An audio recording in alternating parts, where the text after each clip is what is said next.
Bueno, estamos en el primer podcast, el primer Badcast de este año, de esta temporada, de esta segunda temporada de los Badcasts, con Diego Olivera, un invitado de lujo, primer personalidad política que tenemos aquí en nuestro Badcast, que vamos a estar dedicados más que nada a tratar la problemática actual sobre el cannabis y las políticas de drogas en nuestro país.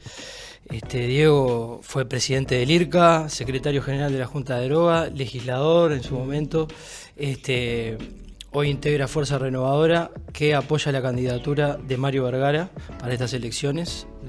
Y bueno, muchas gracias por estar aquí con nosotros. Por favor, gracias a vos por la invitación. Y siempre formar parte de todo lo que es el conocimiento respecto a las políticas públicas de drogas, que siempre estás involucrado. Y hasta te podría decir que sos un referente. Bueno, para empezar, estamos viviendo, como muchos abogados lo tildan, el momento más represivo en la historia del Uruguay respecto a las penas y a la cantidad de gente que hay encarcelada por temas relacionados al cannabis, sea venta, comercialización. Esto es consecuencia de un montón de cosas, ¿no?, que podemos numerarlas, pero a tu modo de ver la realidad, ¿a qué responde todo esto? Y bueno, a ver, responde a muchas cosas.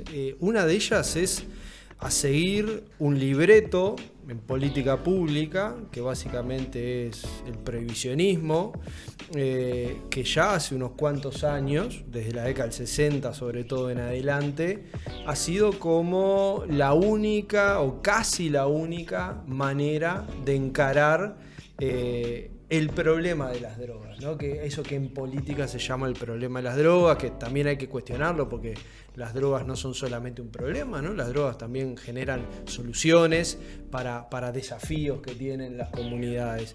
Pero bueno, ese prohibicionismo tiene también como una digamos, adaptación, que es la visión de la guerra a las drogas. Que allí, a ver, drogas, que son una lista de sustancias, las que quedan por fuera de eso no se les aplica este criterio, aunque muchas son adictivas y generan problemas para la salud, como el cigarrillo, como el tabaco, como las bebidas alcohólicas, pero que quedan por fuera. Entonces, estas sustancias denominadas estupefacientes, se entiende que hay que perseguirlas allí donde estén.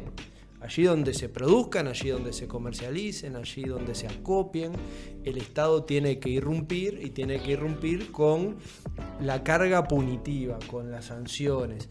Y esas sanciones progresivamente han sido cárcel y más cárcel, en detrimento de otras alternativas. Entonces, bueno, esa visión está claramente lejos de generar algún beneficio. Por eso habemos muchos que sostenemos y decimos y vamos a seguir diciendo que la guerra a las drogas es un fracaso, que no resolvió ninguno de los problemas que supuestamente iba a resolver y que generó un sinfín de sufrimiento para las sociedades. Sigue habiendo consumo problemático de distintas sustancias en niveles muy elevados. Nuevas aparte. En los últimos años aparecen sustancias nuevas porque justamente el prohibicionismo funciona en un régimen de listas. Entonces, claro, las mafias que hacen modifican las sustancias desde el punto de vista bioquímico en laboratorios para crear sustancias que no están en las listas, claro. Y entonces zafar de la prohibición. Bueno, ese tipo de efectos nocivos sobre la salud, sobre la seguridad humana y sobre los derechos es rotundo, ha sido un fracaso. Sin embargo, una parte muy grande del sistema político y también de la sociedad, pero muchas veces instigada por mensajes del sistema político, todavía no reconoce ese fracaso y no cobra fuerza, no tomamos la valentía suficiente para recorrer caminos alternativos. Sí, y habiendo una ley en el 2013 que en el momento en que se votó esa ley y los argumentos que se usaron para que esa ley saliera adelante era si bien era combatir el narcotráfico o determinada parte del narcotráfico, también era dejar de encarcelar, dejar de meter preso a cultivadores, que posteriormente fueron, o sea, hoy en día, más condenados o peor condenados de una peor forma, o hay más, y incluso hay más cultivadores y más personas vinculadas al cannabis presa. ¿Por qué, habiendo sectores políticos que tienen ideas como las tuyas o que son minoritarios en una sociedad tan conservadora como la nuestra en esos planos? Porque se habla mucho de que el Uruguay a veces es muy abierto, pero también es una sociedad muy envejecida, entonces tiende un poco a ser conservadora en algunos aspectos. ¿Por qué pensás que legalmente se sigue apuntando a las penas y se sigue apuntando, porque es algo común en todos los partidos políticos? No estamos hablando, esto no tiene ningún tinte político en ese sentido. Todos los partidos, no hay nadie libre de pecado. Exacto. En ese sentido. Todos los partidos levantan la mano cuando hay que votar penas más duras, cuando se trata de aumentar o hacer que los derechos dentro de las drogas sean más limitados, o aumentar las penas, o sacar penas alternativas, o aumentar los años. Digo, ¿por qué se va siempre hacia ese lado? ¿Eso responde a un tema electoral?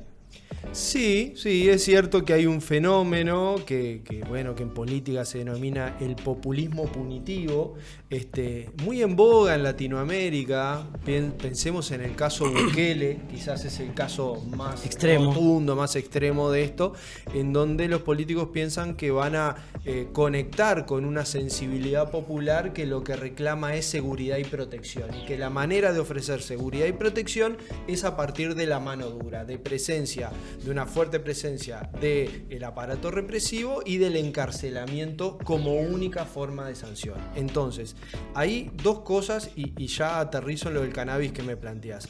Una es esta idea de que el narcotráfico y la droga, las drogas prohibidas, deben ser perseguidas con la misma intensidad y con la misma dureza, sin importar quién sea que esté detrás del delito que se esté cometiendo. Entonces, ¿a qué voy con esto? Que básicamente se aplican las mismas penas a alguien que vendió unos brownies en un balneario que a alguien que puso 4 toneladas de cocaína en un contenedor.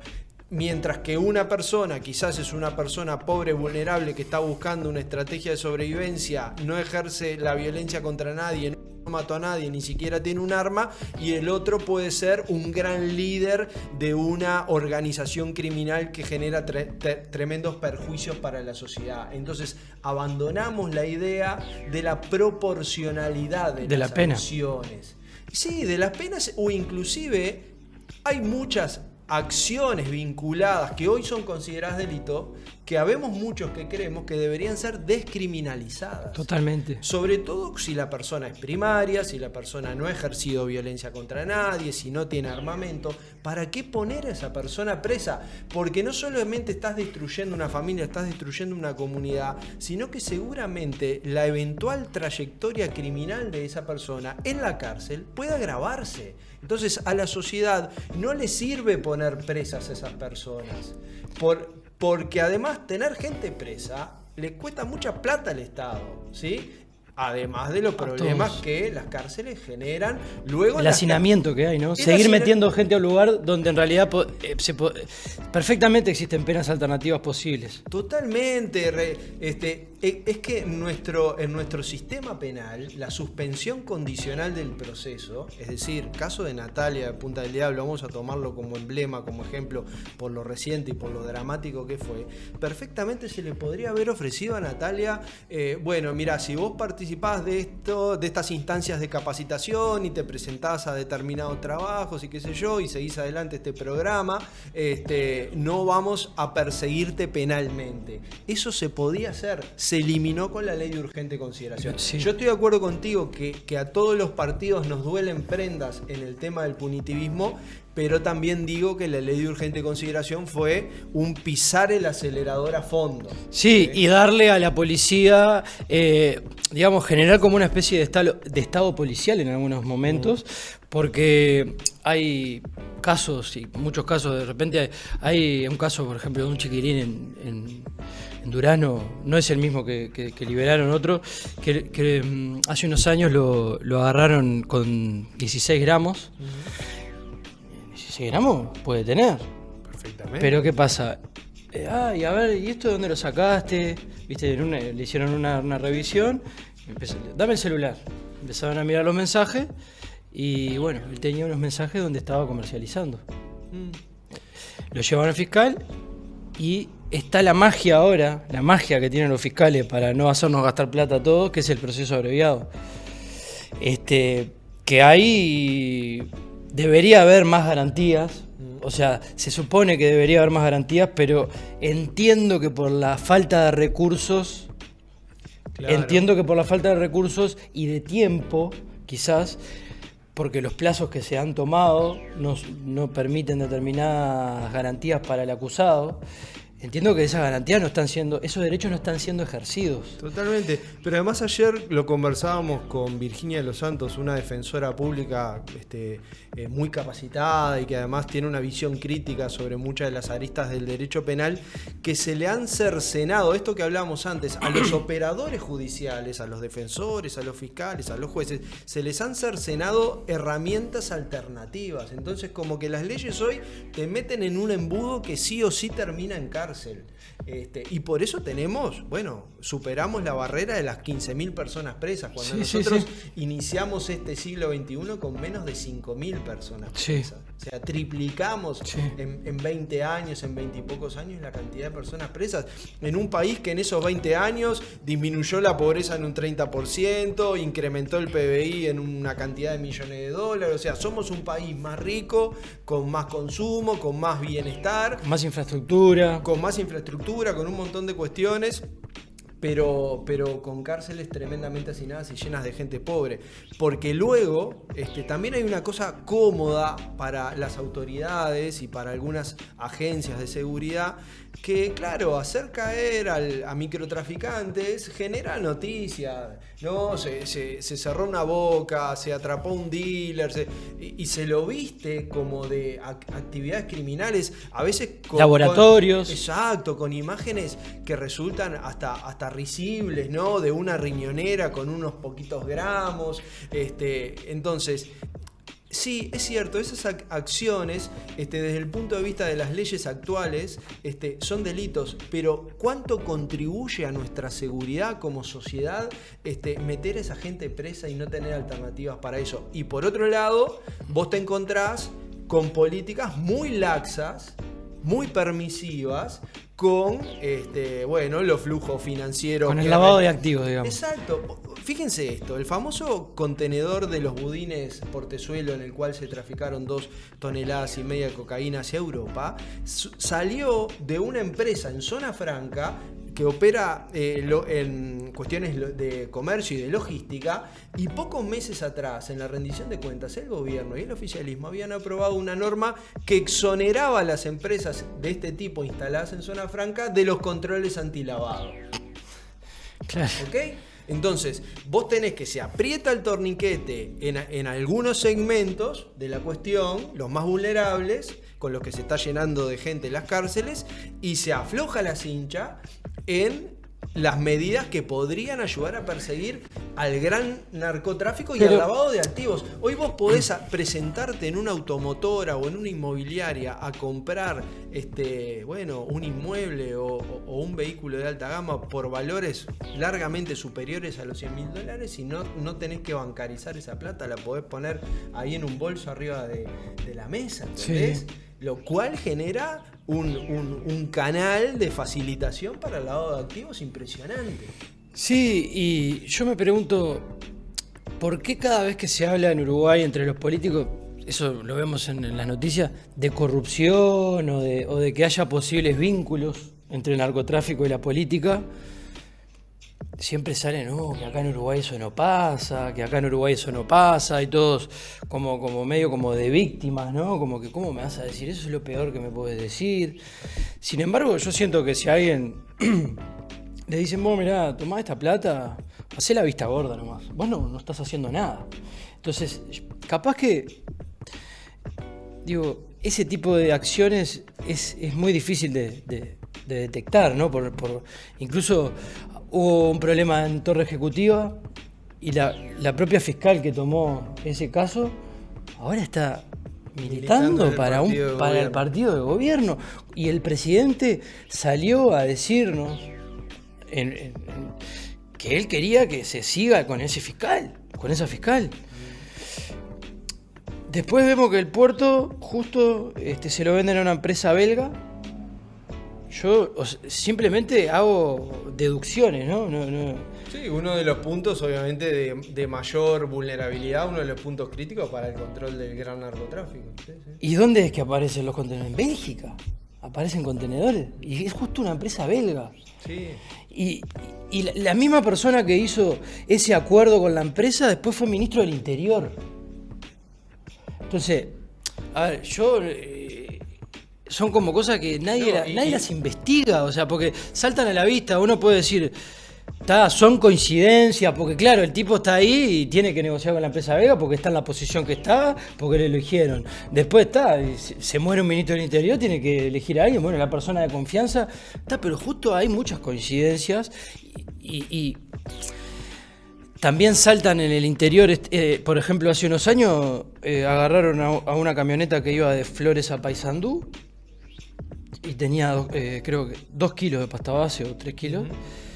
Resulta que era un alcalde blanco de Paysandú.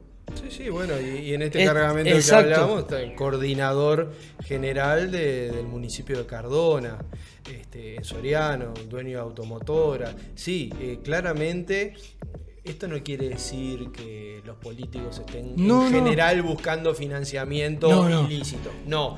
Pero que no tenemos los controles y las garantías suficientes para que ese dinero no llegue a la política y no termine contaminando a nuestras instituciones públicas, no tenemos la garantía suficiente. Hasta hace poco escuché una entrevista a la presidenta de la JUTEP, de la Junta de Transparencia y Anticorrupción, que decía: yo tengo 11 funcionarios. Cuando me reúno con otros jerarcas de la región y le digo que tengo 11 funcionarios, se me ríen en la cara. Claro. Eso no es nuevo, no es solamente este gobierno, pero es cierto que en este periodo hubo como una gran laxitud en el tratamiento jurídico, pero también personal, de figuras de muy dudosa reputación o figuras directamente criminales.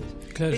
Este tipo que fue asesinado por su expareja, que realizó una estafa justamente con un emprendimiento vinculado a la industria del cannabis en Salto, ahora nos enteramos que el actual ministro del Interior, Nicolás Martinelli, que en aquel momento era una especie de funcionario adjunto a la presidencia de la República para recibir a las empresas de la industria del cannabis, se reunía todas las semanas a comer asados con este señor Aguiar. Entonces uno pregunta, ¿es necesario que un funcionario de la administración pública, cercano al presidente, casi que mano derecha del presidente, se esté reuniendo a comer asados todas las semanas y a participar en el casamiento de esta persona? Si eran amigos de antes, ¿cómo? Eso no lo podemos... Bueno, estamos esperando las explicaciones. Claro. Y nadie dice, porque después te salen a pegar de que no, que estás como deslizando sospechas. No, pero yo no le atribuyo mala intención a Nicolás Martinelli. Pero esa es la forma en la que las instituciones públicas tienen que relacionarse con el poder económico, comiendo asados una vez por semana. No parecería ser la forma, pero bueno. Y además hoy extiende una sombra de duda sobre un funcionario que nada más y nada menos es el ministro del Interior. Pero quería ir un poco a lo del cannabis porque me había quedado pendiente. Yo creo que una clave interpretativa de nuestra legislación es: genial, primer país del mundo que avanzó en la legalización del cannabis, somos una referencia para muchos países que todavía se mantienen en el más duro prohibicionismo. Sin embargo, nosotros fuimos por la vía de la excepción. No, el cannabis no es legal en Uruguay. No. Es legal producirlo